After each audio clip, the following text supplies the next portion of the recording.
Good evening, everyone. Welcome to Saturday Night Sit Down. Welcome. What's up, Gabe? Welcome, everybody. What's up, Mike? How you doing today? AJ? I'm good. Oh, I'm good. AJ? What's happening, guys? Doing good over here? Logan, you all right there? Oh, yeah, doing well. So, guys, Logan's in transit. Logan's on the way back from Arlington show. How was the show, Logan? It was great, but it was packed. There were people everywhere. Sure. Okay. Lots of animals, lots of stuff. Anything interesting? Oh, yeah, there was all kinds of stuff, man. We didn't get to look at everything because we were only there for a few hours. But, yeah, tons of great stuff, man. Also, And you saw some of our mutual friends as well? Yeah, I saw a few. I saw Bomb Projects. I saw KG up there. Maine. Let's see, Spicy Noodle. A couple others. Oh, yeah. Nice. Moreno. Cool. Shout to the people in the chat.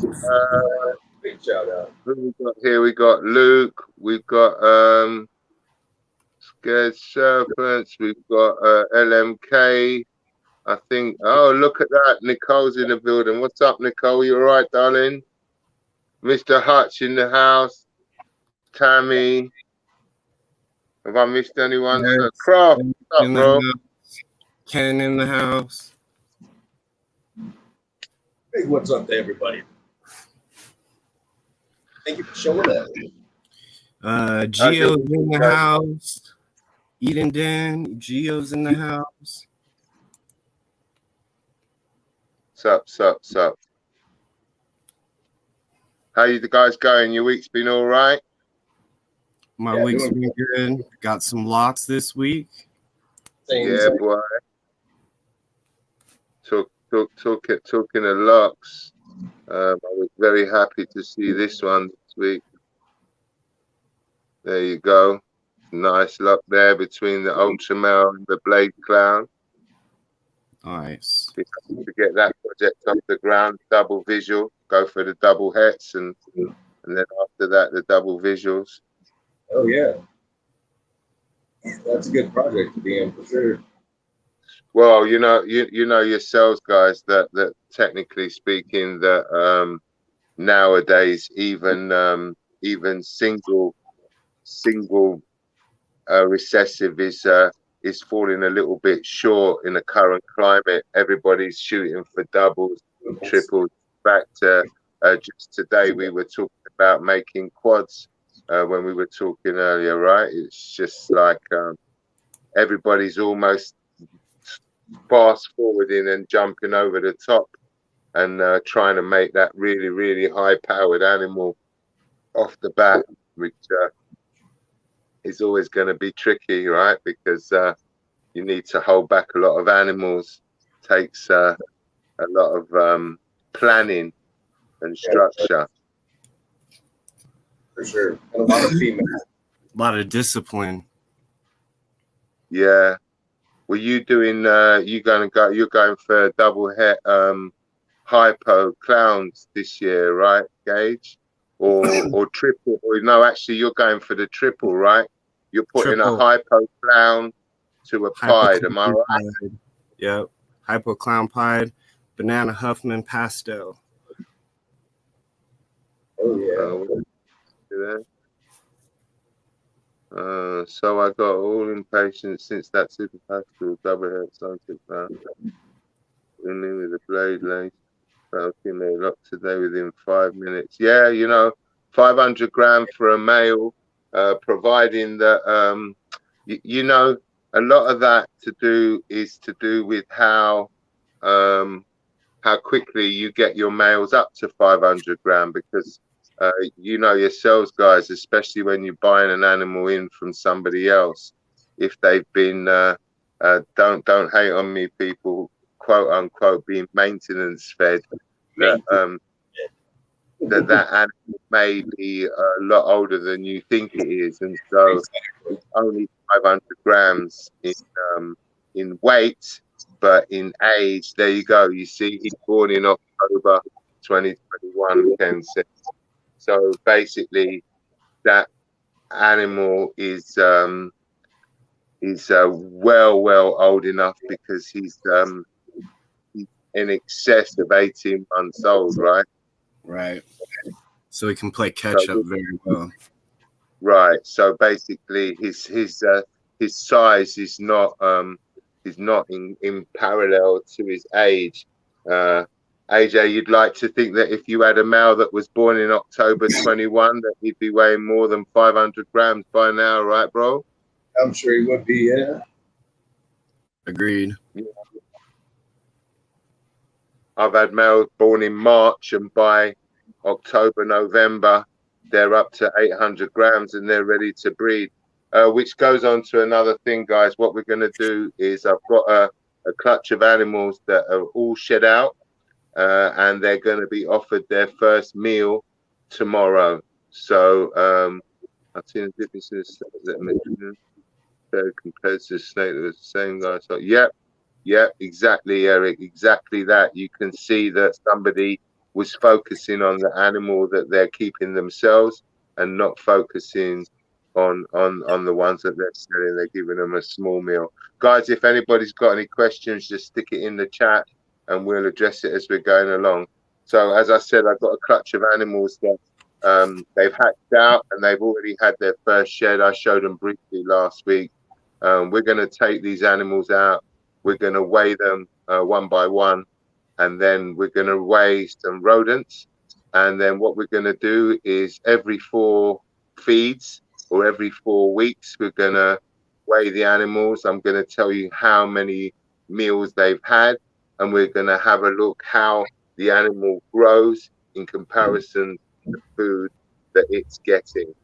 So we're going to kind of do that. I'm going to go and grab those animals. Gage, did you get a pen and paper ready, or did you forget? Are you ready? Look at that. You see, Mr. Organized. He's not fucking about. Yeah, I'll be back, guys.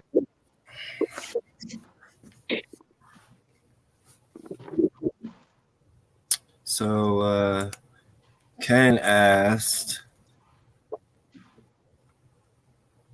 I don't think so.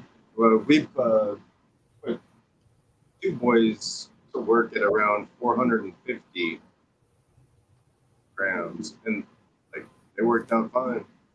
The one boy did stop eating for a little while, so we put him in a different room where he couldn't smell the girls, and he got back on food, and he's been doing great and breeding and eating ever since.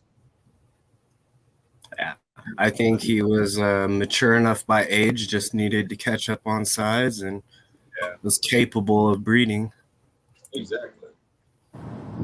I would have put him in there. What's up, Iron Dog? What up, Iron Dog? Hey, what's up, Chris? Yo, what's up, Chris?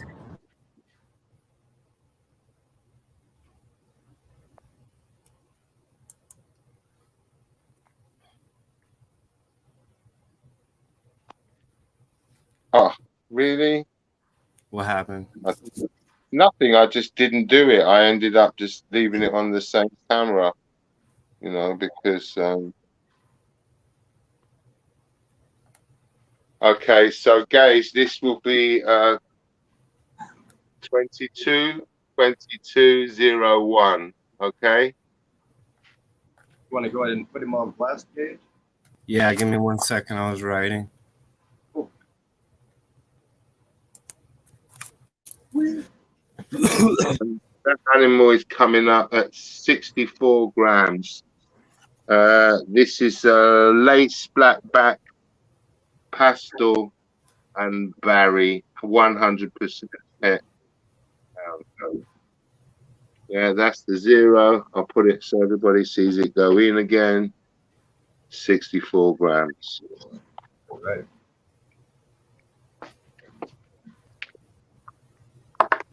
So, Gage, obviously the next one is going to be 222202.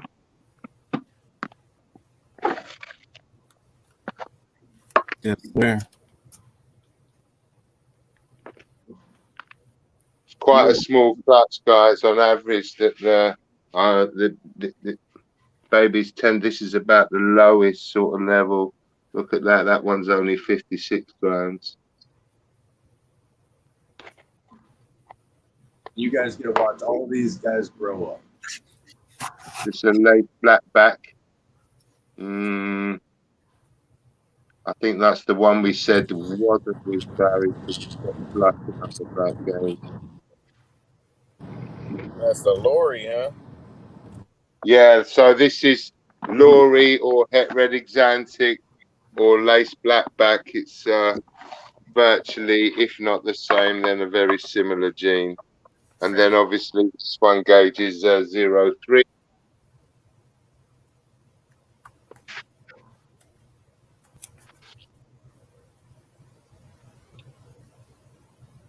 And that one is 63 grams.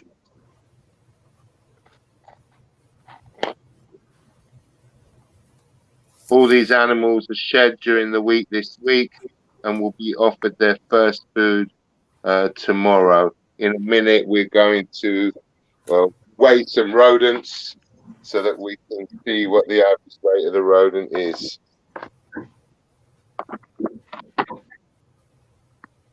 Right, let's just speed this up a little bit, Gage. That's number 4.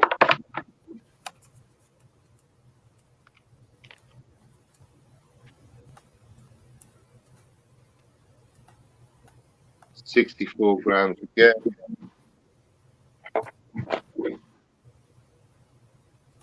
Single gene Barry there, AJ. Hell yeah. Love that stuff.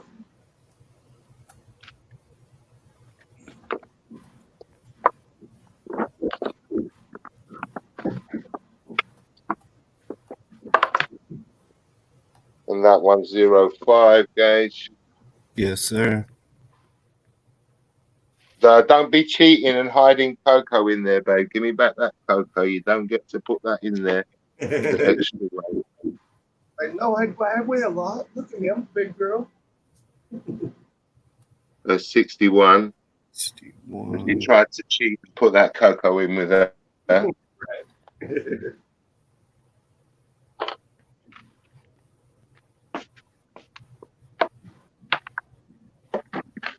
And last but not least,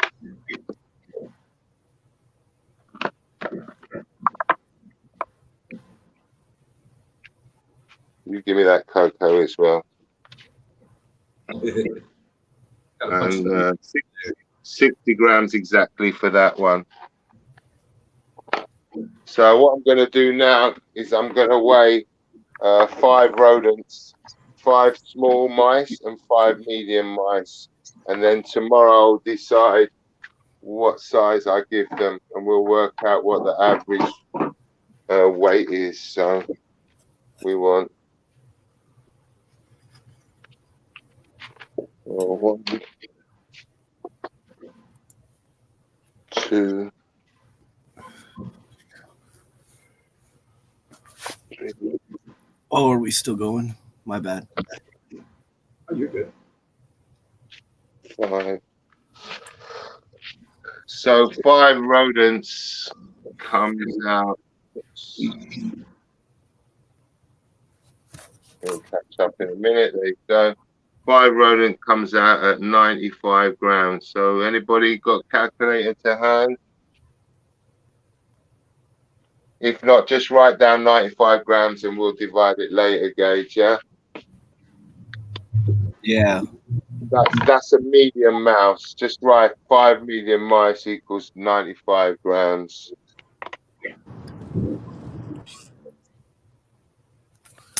And then there's 5 small mice, because depending on how they get on, it depends on what I'll try and feed them.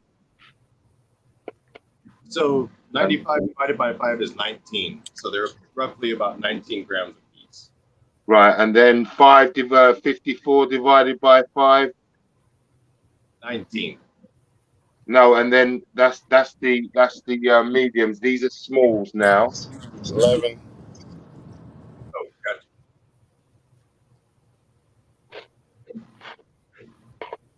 And they're coming up 54 grams. So they're just about 11 grams each, right? Yeah. Okay, you can take me off blast now, Gage.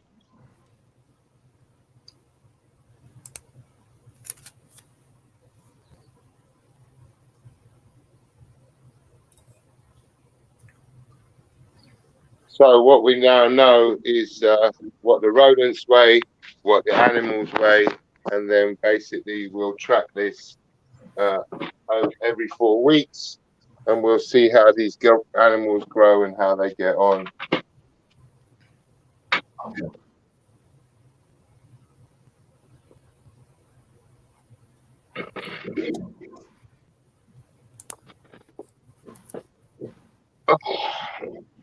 We can show people.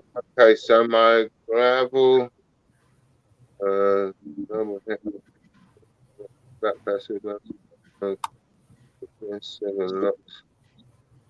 It's so far. 7 locks between those two animals, or 7 locks in total, Ken. Hey, what's up, Karashay? Big shout out to Justin from Pipeline too. Yeah, Reptile Hutch in the house. Sorry, I'm not used to this yet. Trying to keep up. You're all good, brother. You're all good. It is hard to try to keep comments rolling whenever you're trying to participate in the chat too. Hutch, I didn't even know you were doing ASFs now, bro. I thought you were a Norwegian only kind of guy. Yeah, it says that it's his first night doing it. So Yeah. went smooth as fuck. Yeah, what's up, Justin? Good to see you, bro.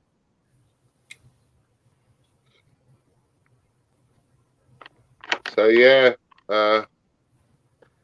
hopefully, AJ, we can show the people that this mythology that an animal cannot get ready for the following breeding season is not technically true. You know, that saying that all animals can be prepared for the next year, but if you pay attention to your animal and its behavior and feed according to that particular animal's requirements, yeah, then it's not impossible, right, AJ?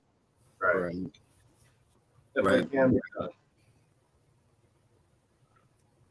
And I mean, look at Kabilka. He's making stuff that's ready to breed in like no time. He'll do a video on it, and then next thing you know, he's breeding it already.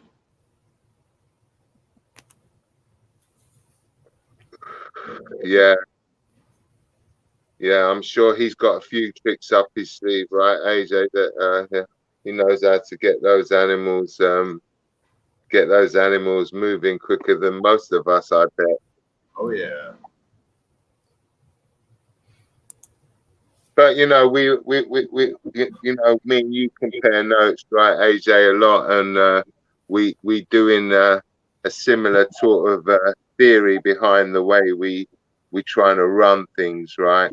That Gage is trying to change everything up and trying to make things a little bit. Hey, what's up, Pat? How are you, bro? Good to see you. What's happening, Pat? I'm not gonna let that secret out just yet, Mike. There's lots of secrets.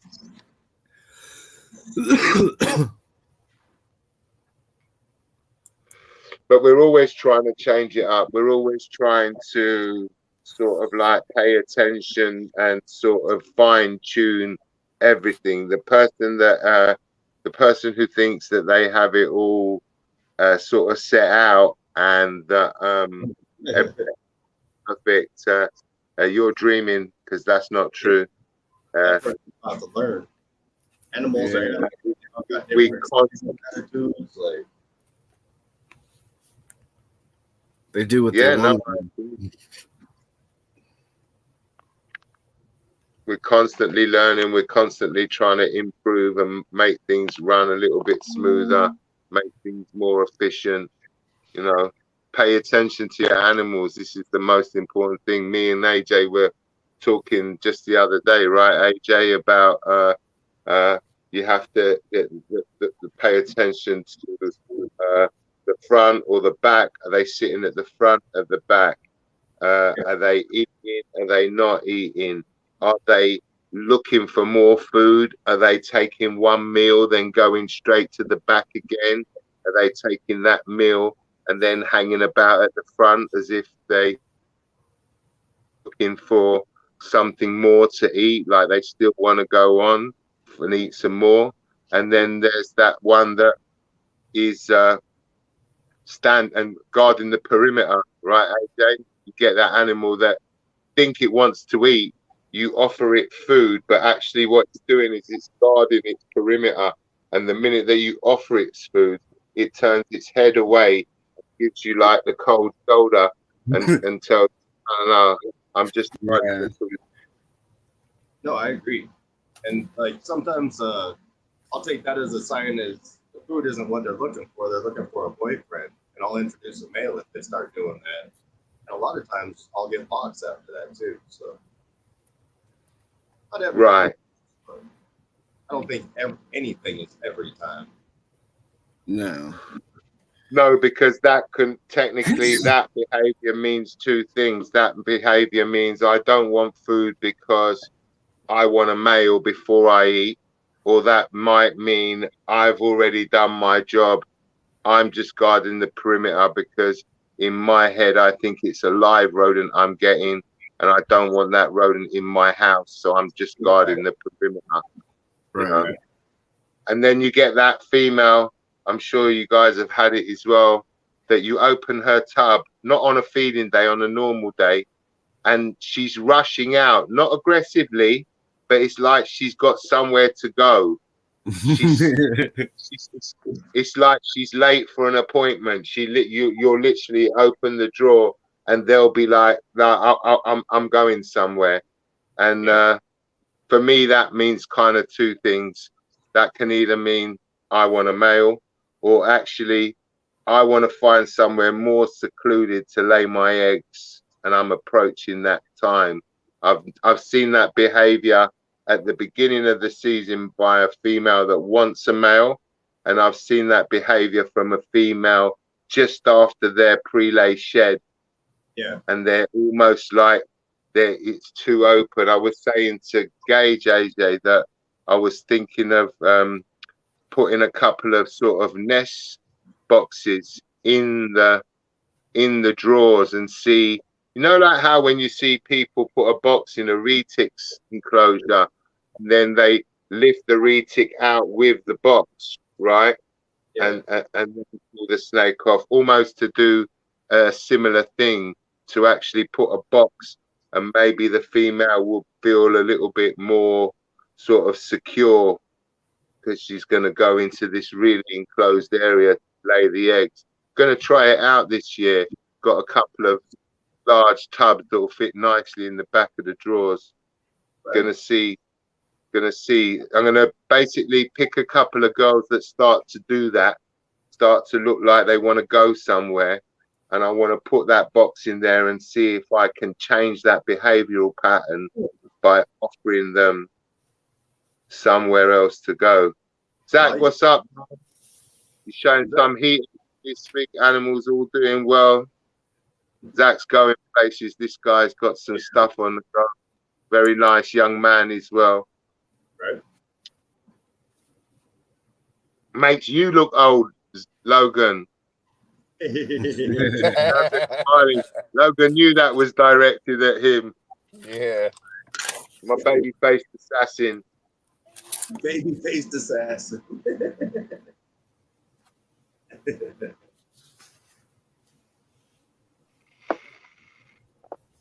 Yeah, so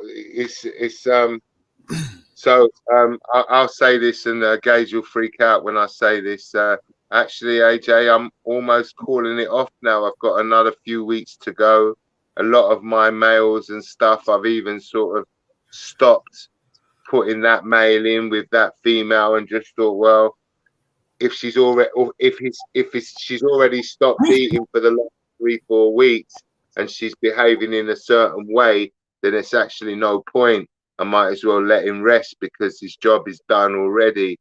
I guess that because my animals are now in tune to that sort of season that I run, the way that I run my season, they kind of know what's going on at any given time.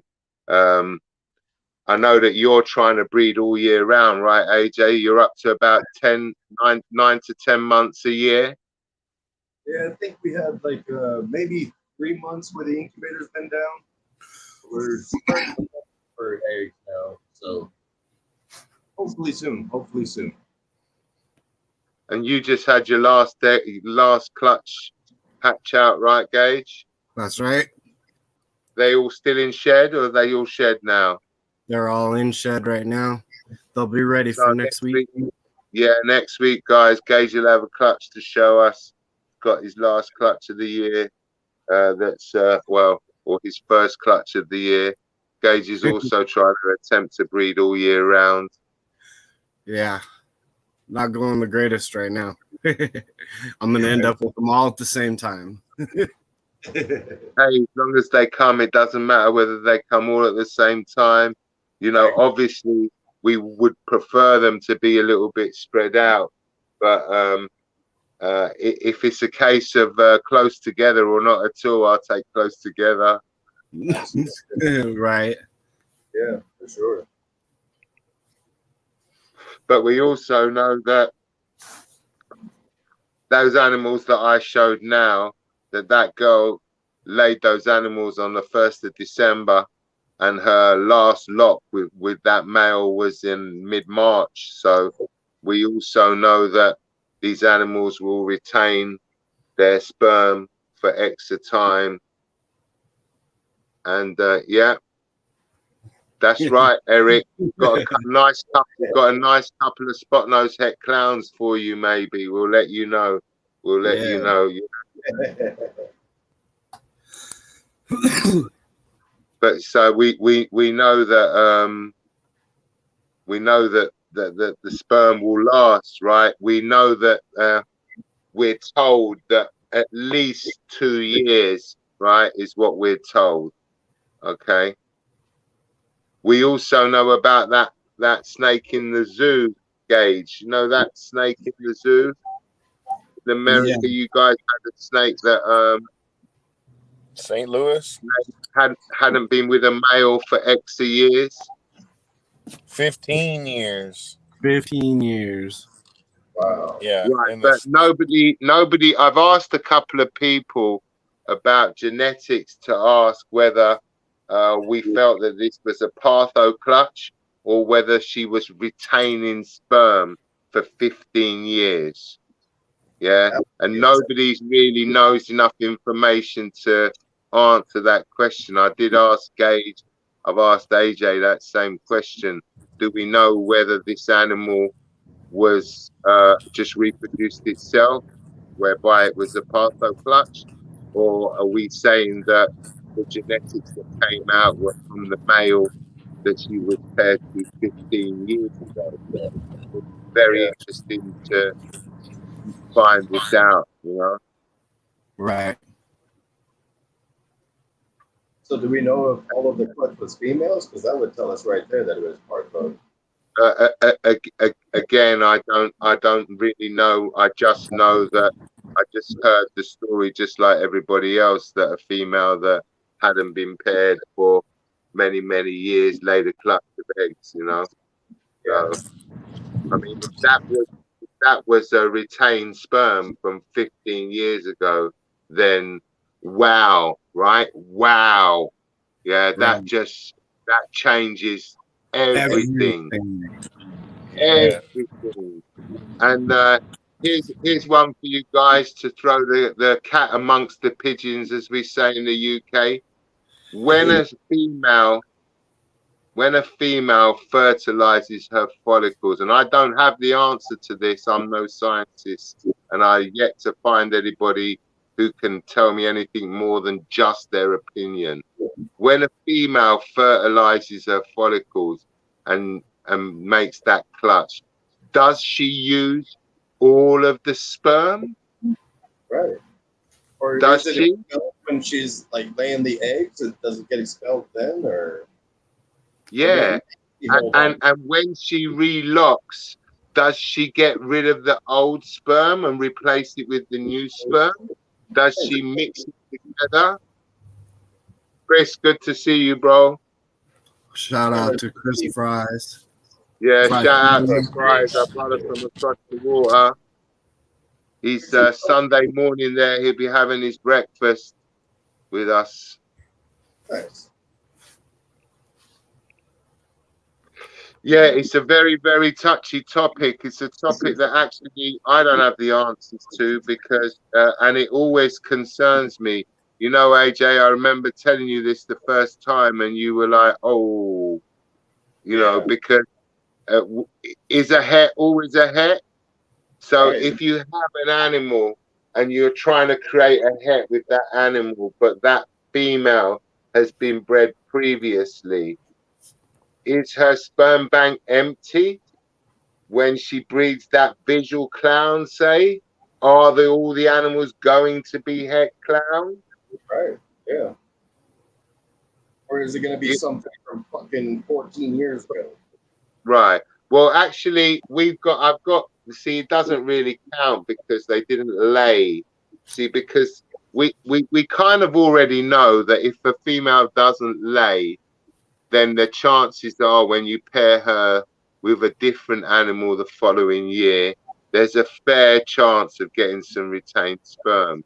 Correct. Actually, me and Gage were talking about this earlier, AJ. I've got 2 clutches this year that if that happens, I will see it straight away because I bred the leopard female to the ultra male to make leopard het ultra males. But last year she didn't go, and I bred her to my highway to make leopards to put into the highway project, but it didn't work, and I'm kind of pushing out of the highway project as a just highway. I want the highway connected to a recessive now, so a highway clown or a highway ultra male or a highway ultra male clown, right? You know, Right. so I'm not planning to make the highway on its own anymore. So I didn't repeat that pairing, even though she didn't go. But we know that because it was a highway that was paired to her, immediately any retained sperm is either going to be yellow belly or gravel. And we know that the ultra male doesn't have yellow belly or gravel. And so immediately any normal has to come from the ultra male. And any yellow belly type animal has to come from the, so I'll be able to tell if I have any retained sperm, which ones is the retained sperm. Right. But unless you're dealing with an allelic animal like that, then you don't know, right? Because if you have a potential to create a normal from both sires, if both sires can make a normal, then any normal, you don't know. Exactly.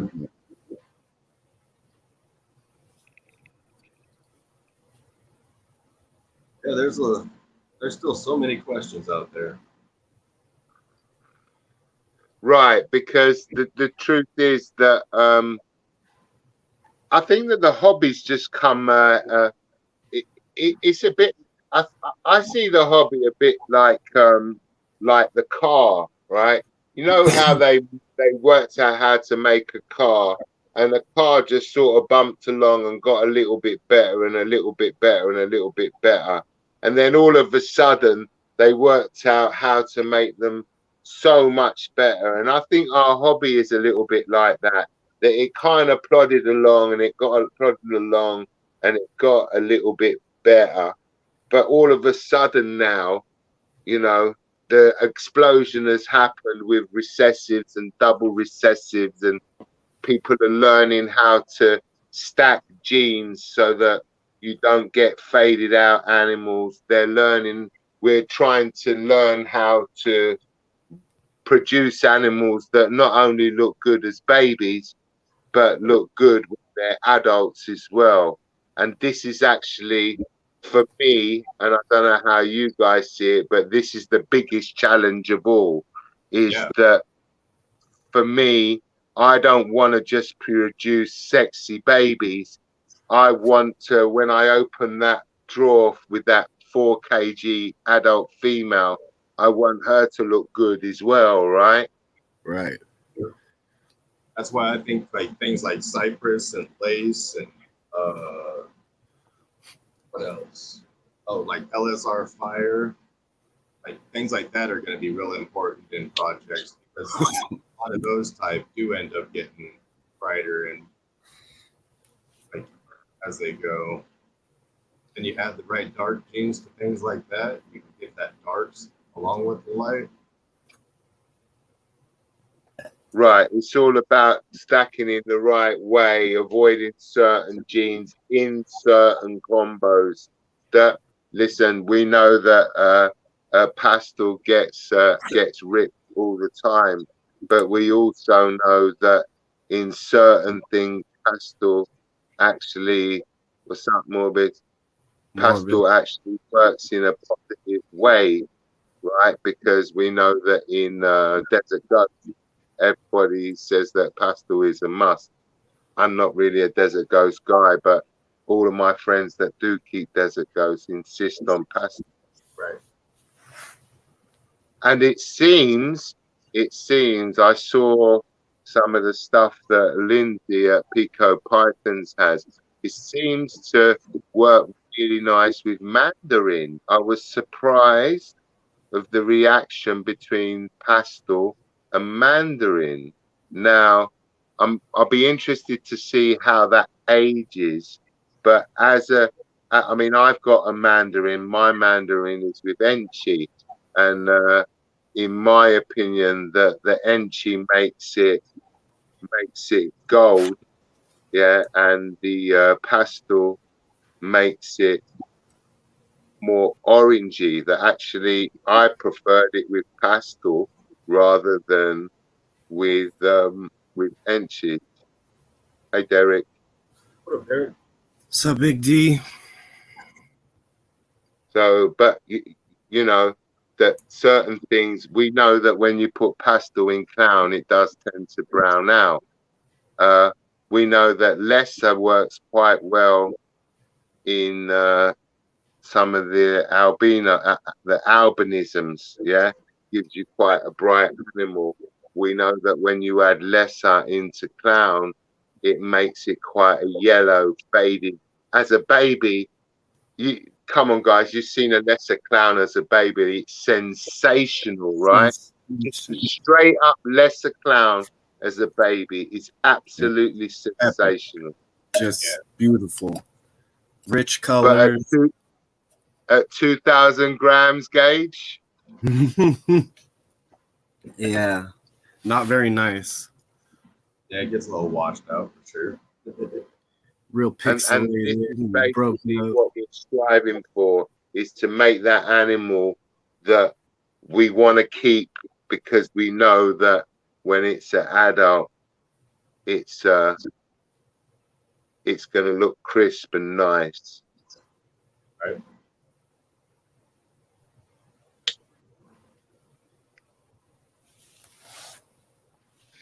I mean, for me, it's like I like Ultramel with dark genes. I don't like the effect that you get when you go on the light side. I like to go on the dark side, you know.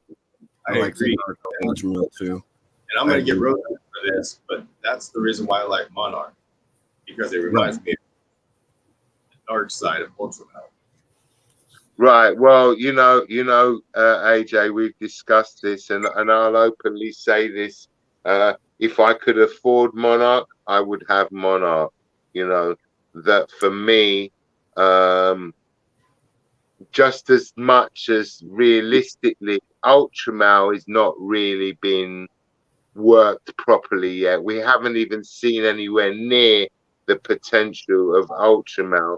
But just like you, AJ, that slightly darker tone, the slightly darker tone that you get from the Monarch, I quite like that. You know, those reds. I think that you could manipulate that red, that burgundy tone that it has, and try to make it a bit redder.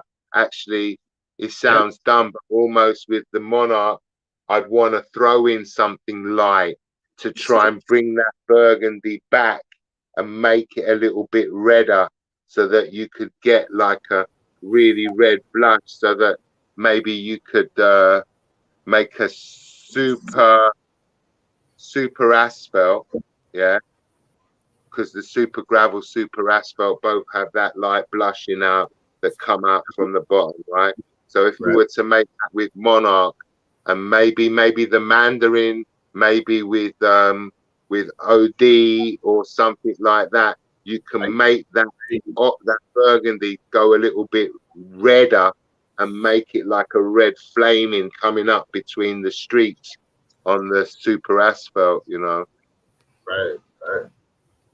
I've thought about like Monarch mixed with super black pastel, so you get that real burgundy snake, and then add Desert Ghost to that, so it would lighten it back up.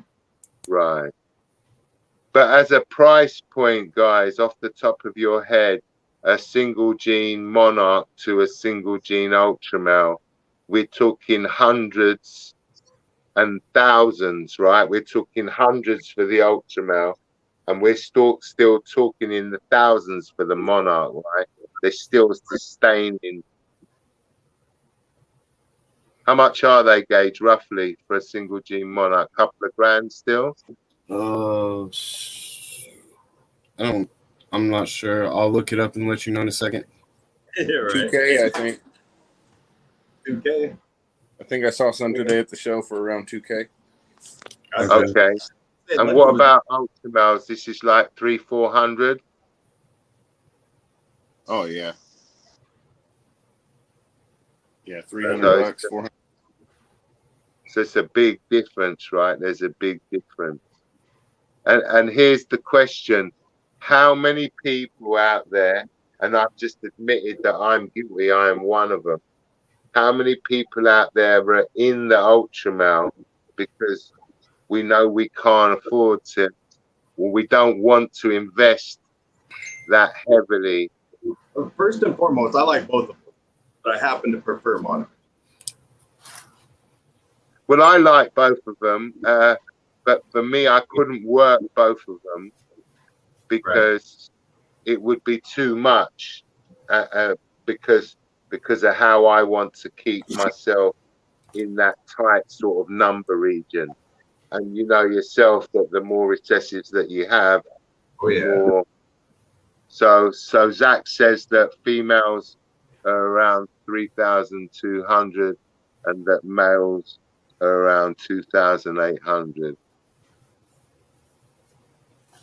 Yeah, see, Zach says I pay extra for Monarch.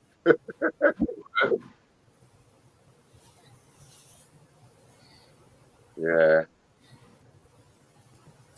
I don't know. Personally. Oh, look at that. He's sweet. I like your shirt. Oh, yeah, look at that shirt he's wearing. You're matching. Had to wear it to the show today. Nice. Hell yeah. Much appreciated. What up, kiddo? Yeah, you know, Derek, some people, they prefer Ultramel.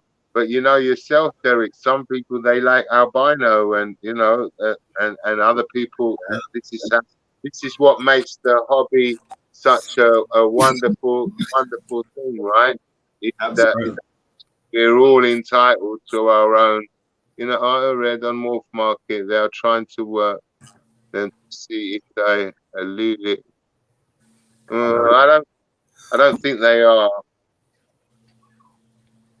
Didn't Anton make those double hets a couple of 2-3 years ago and nothing came of it? I'm pretty sure that Anton tried to make the Ultra Male Monarch, I'm sure he paired it and he just got a load of double hets, didn't he? I'm sure he didn't get a.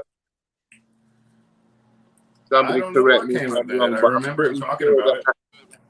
I'm pretty sure Anton Hood did an Ultra Male to a Monarch 2 seasons ago and just got a load of double. I thought that too, but I didn't hear the results.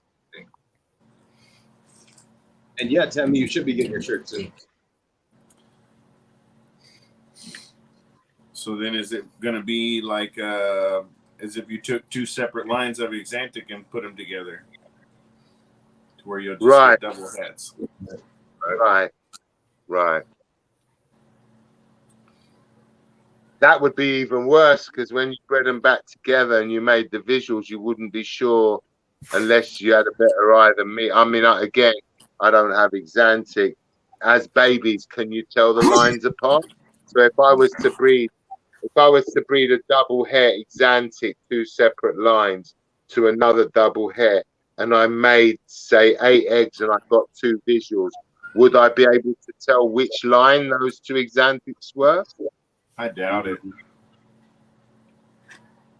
I've always kind of wondered if the Stormtrooper might be a double visual Exantic. Right, I see what you mean. I see what you mean. Like maybe that's the reason why he hasn't been able to reproduce that animal. Is because he's not thinking it's another Exantic. I'm not sure. I've always wondered that though. That thing looks crazy now, right? It's almost black. Black, yeah. Straight iron. Right, it bleeds and bleeds as it gets older. Right? Yeah, that's unfortunate. That thing was badass. Well, apparently it's up to breeding weight now, and he's actually breeding with it this year for the first time, right? Yeah. I saw him today. I should have talked to him about it. I didn't even think about it. That's Well, awesome. I mean, when that animal hit the street, that made a big stir. I remember when that animal arrived, it was like real big thing. Absolutely.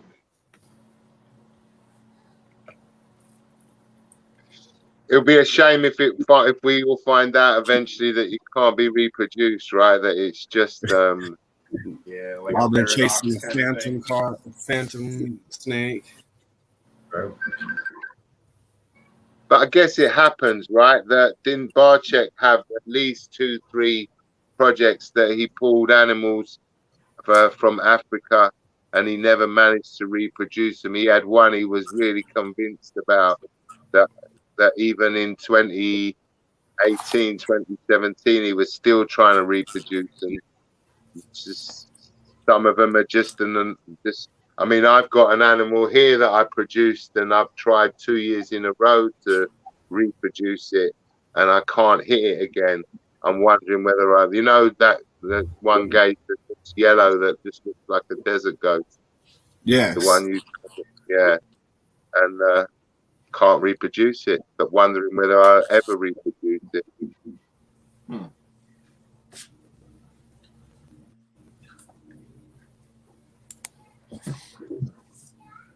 But that's part of the fun. That is part of the fun. Pascal VPI example. He said, do you believe that it's just a difference in the lines? Yeah, and actually that can sometimes be the line of the pastel, because there's so many different lines of pastel out there. It is mental. Oh yeah. Because as well, yourself, guys, you still get imports, right? And there's still people importing new lines of pastel that you can go to Africa, and if you bring pastel back from Africa, technically you can call it your line, right? Because you've got it from source. It's still a pastel, but it's your line, yeah. And there's still all of that going on, and some people not naming it. So new pastels are being added all the time because it's still very prevalent in the wild, yeah. Right. And people are bringing them in. got to. Otherwise, in the wild, they're going to overpopulate. 1 in 3 ball pythons in the wild could be pastel.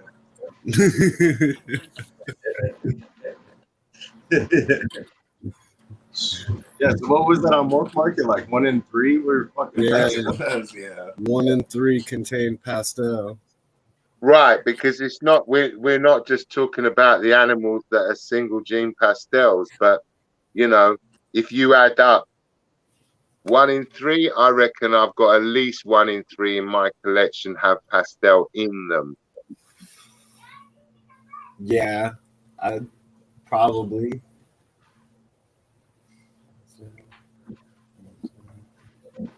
One in 3 has it. I reckon I've got more than 1 in 3 in my collection, Logan. I reckon I'm more than 1 in.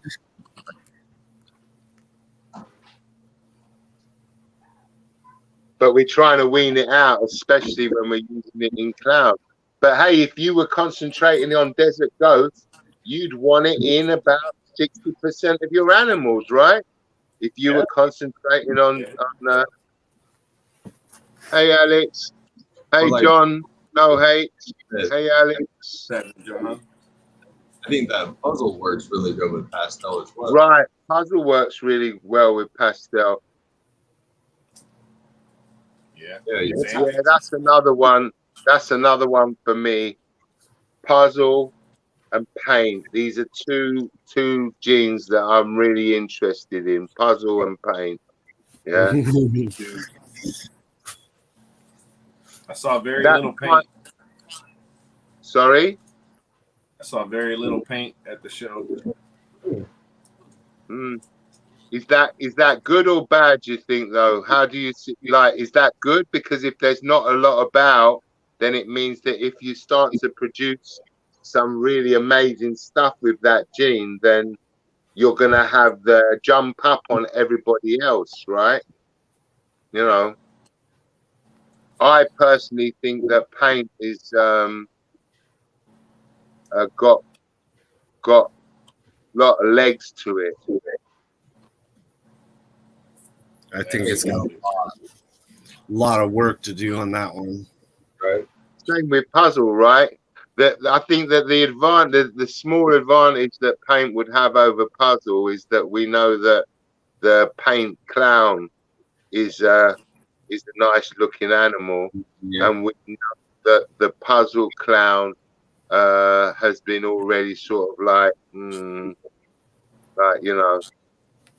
It could be just it needs the right combination, but who knows? But the more I thought about that question, the more I'm starting to because the Krypton looks quite similar to the puzzle, and we're already working Krypton, so. Oh, I wouldn't say that they're. I think I think you're right in a way. They have similarities, but they're way different as well. Though they're way different as well. The puzzle has a more blocky sort of style, and the Krypton is a bit more flowy.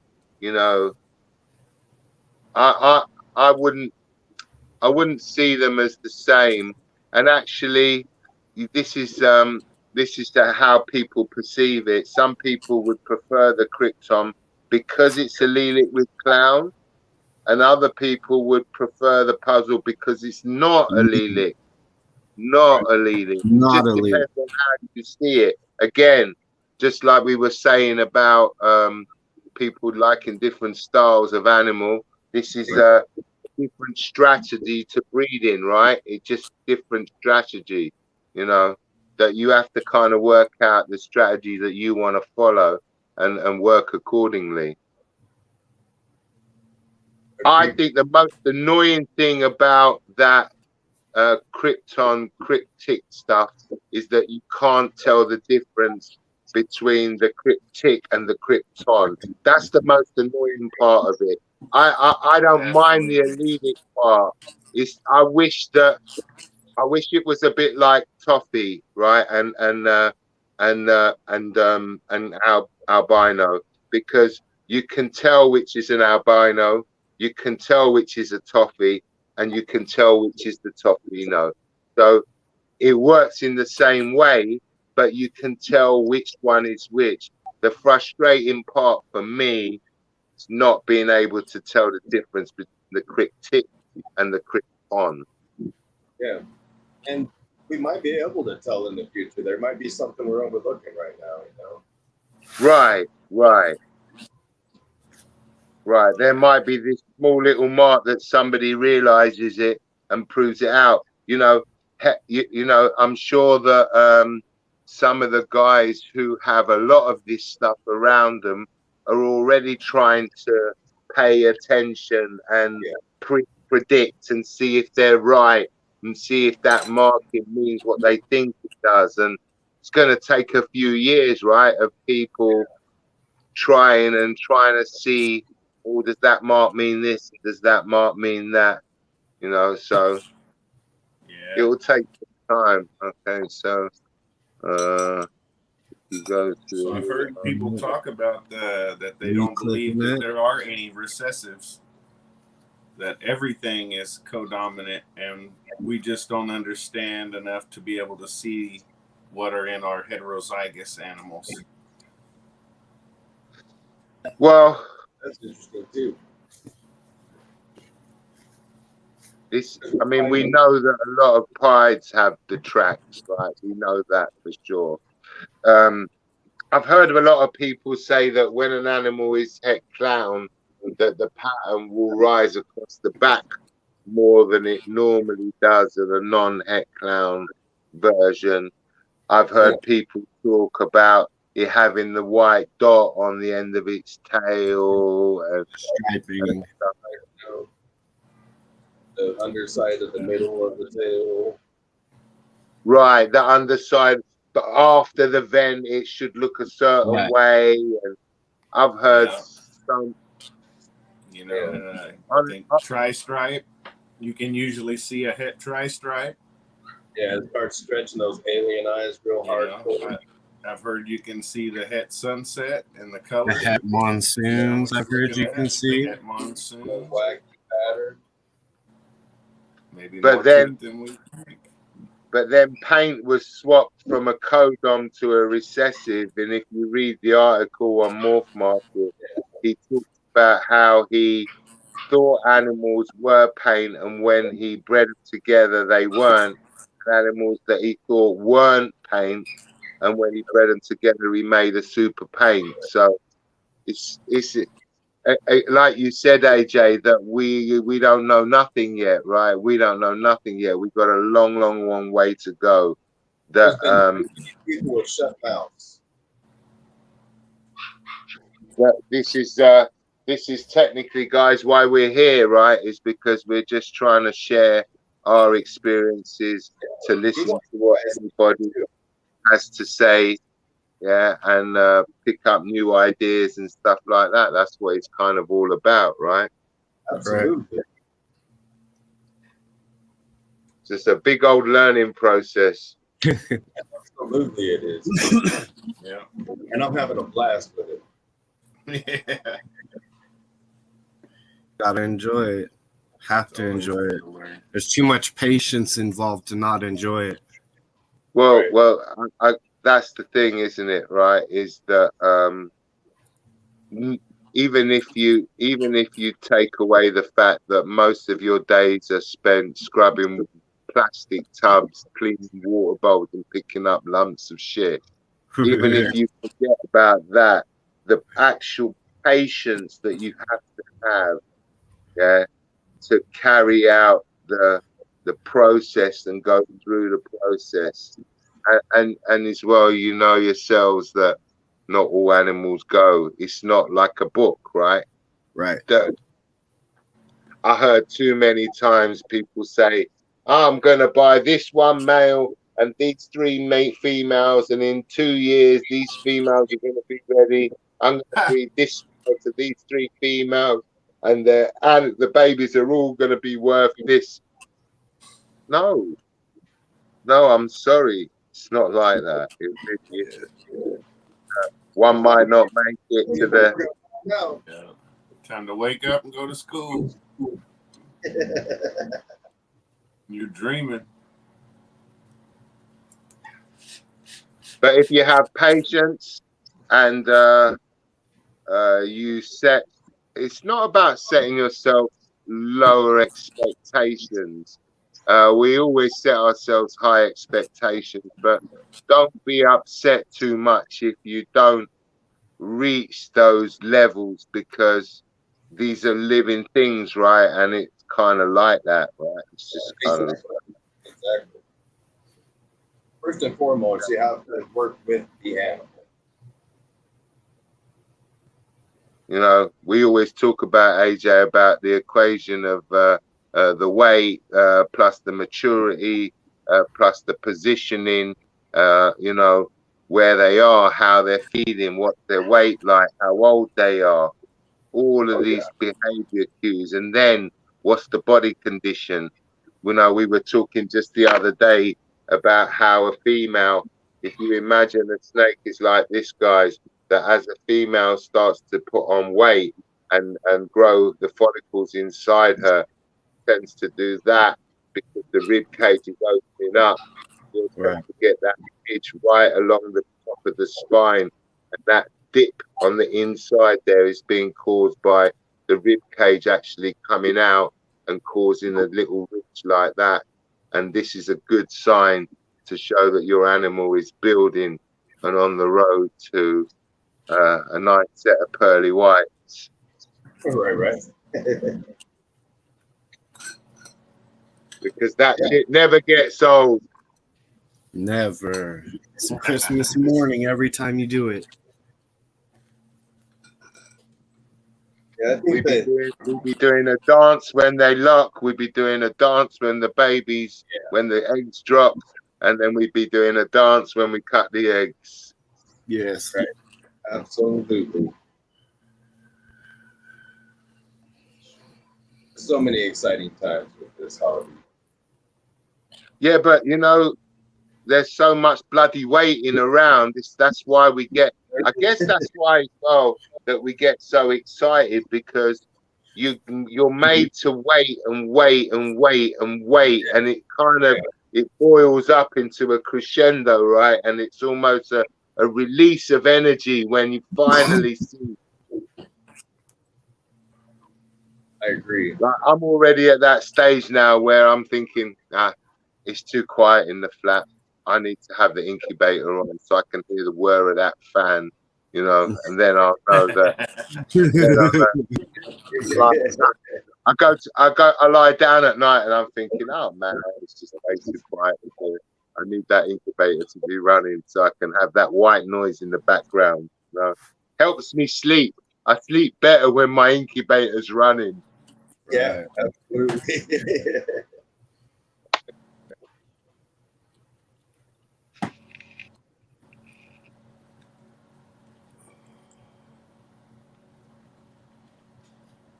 I reckon another 4 weeks I should start to see a couple of clutches start to drop.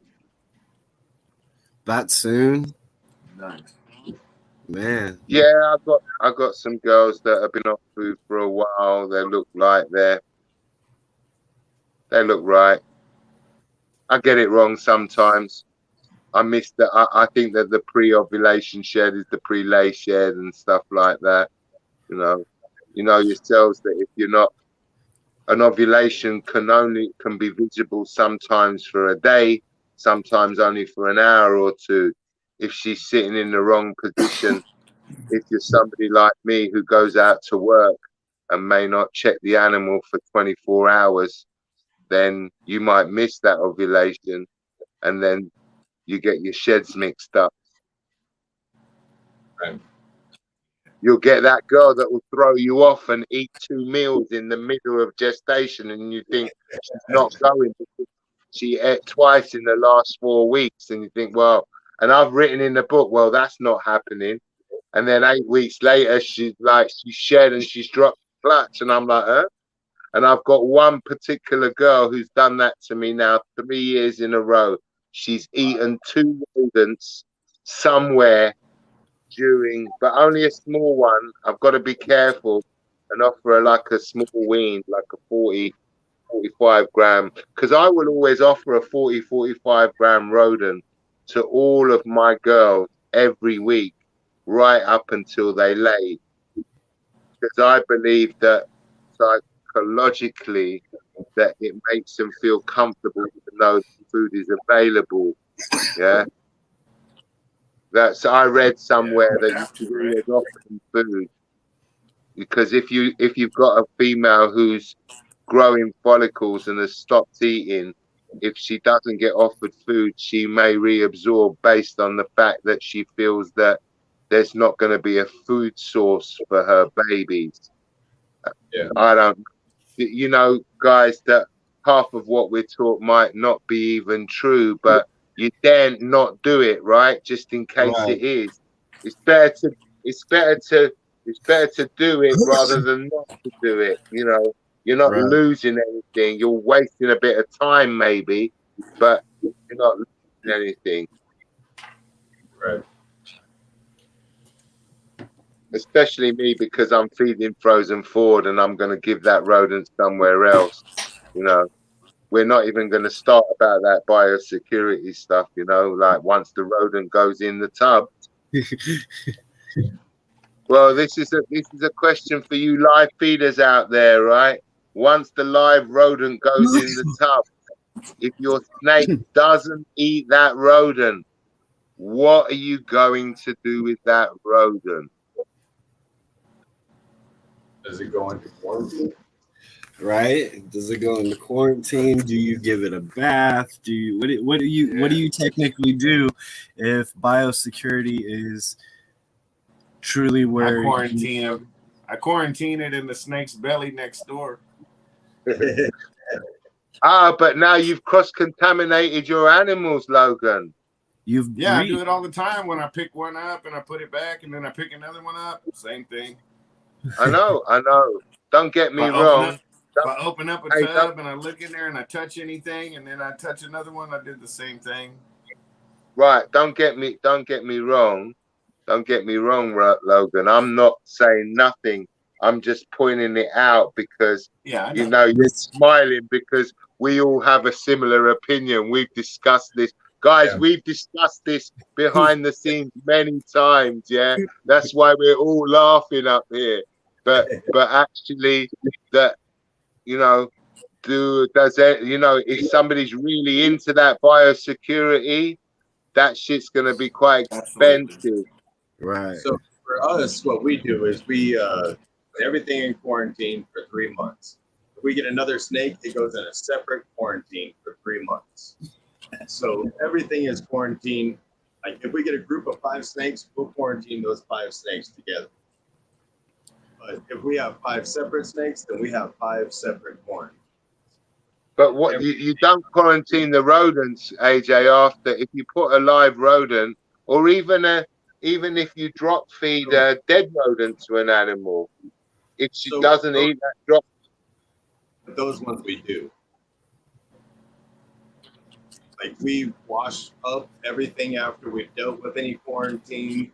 We don't offer anything from that quarantine. No, but once you've got everything in the main collection, once everything is in the main collection, correct. So the bin's behind you. If you feed the rodent to one animal and it doesn't take the rodent, it goes to the next.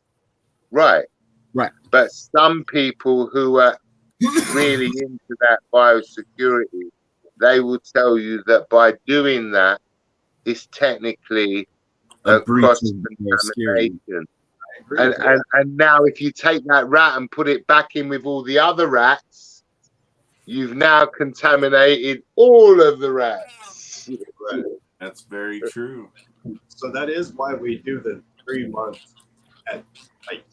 That's why we do the 3 month though, so that way we feel good about that animal being over here. Right, I get you, because now what you've done is you've made sure that that animal is okay, and then now your theory is that your main room is up to a standard where you feel comfortable that if you were to move a rodent from one tub to the other, that both of those tubs are clean and everything's going to be all good. Not only that, but a male. Right. moving males between female tubs. Well, right. We do that. We do that all the time. Otherwise, we can't do any breedings, right? Breaking biosecurity. Yes. Like there's like you have to do what you're most comfortable with. And for us, we do the 90 days because that's what we're comfortable with. We feel that if the animal still looks great and is still eating and everything in the quarantine, which isn't as lavish as it is out here, then like that animal is going to be all right in our collection. And if not, then what are we doing? Like, because that animal has to get bred and it has to get fed.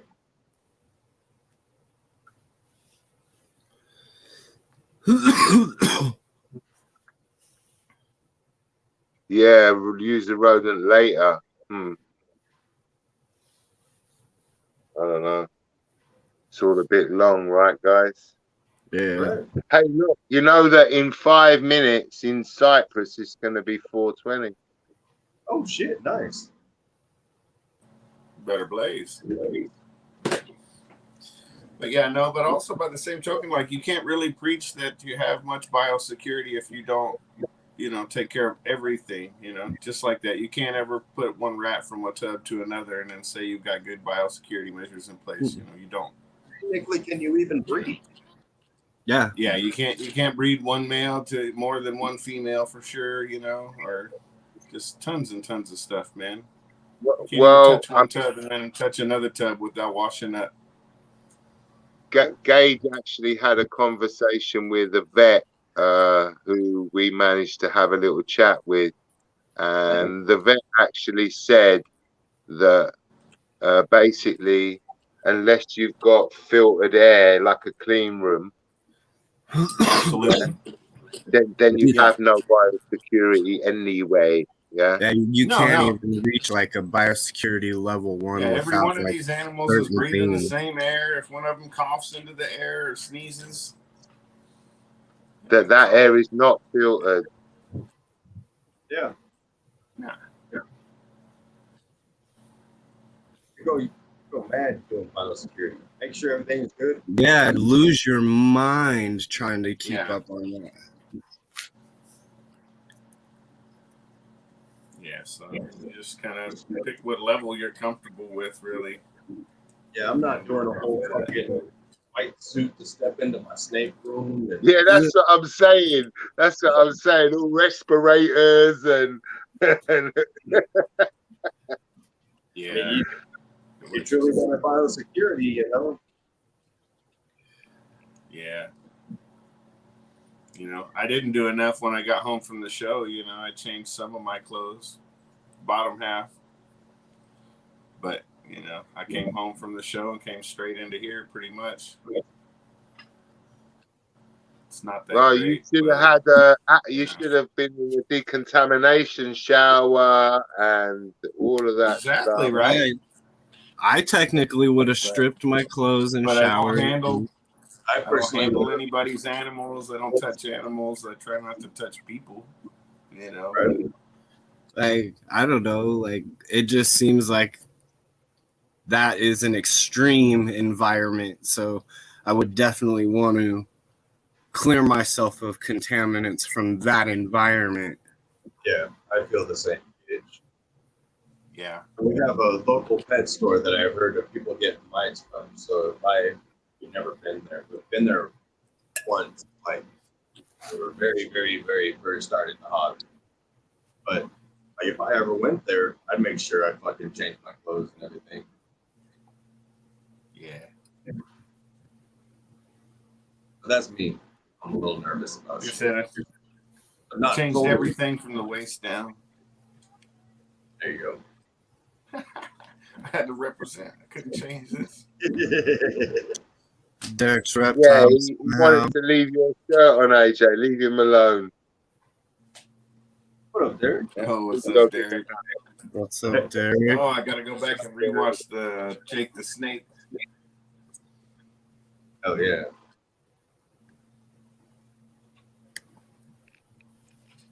And got rat mites from a pet store. Man, you can get those from just about anywhere. Yeah. Yeah, they're not that hard to deal with, from what I understand. You could use some of that diatomaceous earth, knock them right out. Especially if you don't have like a huge colony, like a room full or something like that. Right. You're just treating, just a couple, a few tubs at a time or something. It should be pretty easy. 420 to the boys in Cyprus. Oh, cheers. Cheers, Cyprus. Back in the motherland.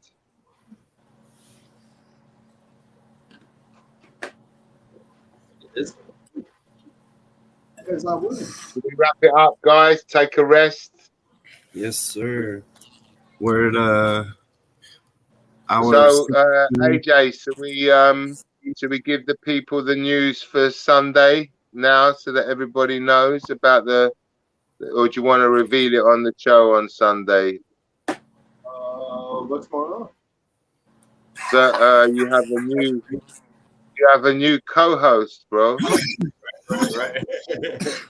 So Gage is going to be co-hosting with us. And yeah, guys, I'm going to step down. Anybody in chat may have noticed that I've taken a back seat from social media this week. That this is the only place that you'll see me will be on this show and the after show. I'm logged out of my Instagram. So anybody that's sending me any messages, my apologies that I'm not receiving these messages because I'm logged out of my Instagram. And I'm going to be like that for a little while yet. But you can find me on here. And we're going to be on Gage's channel. Gage in 25 minutes time. Yes. Oh, yeah. Yeah, we're going to be on Gage's channel. And we'll see you shortly there. So it's bye from me. Bye, guys. See you shortly. Deuces.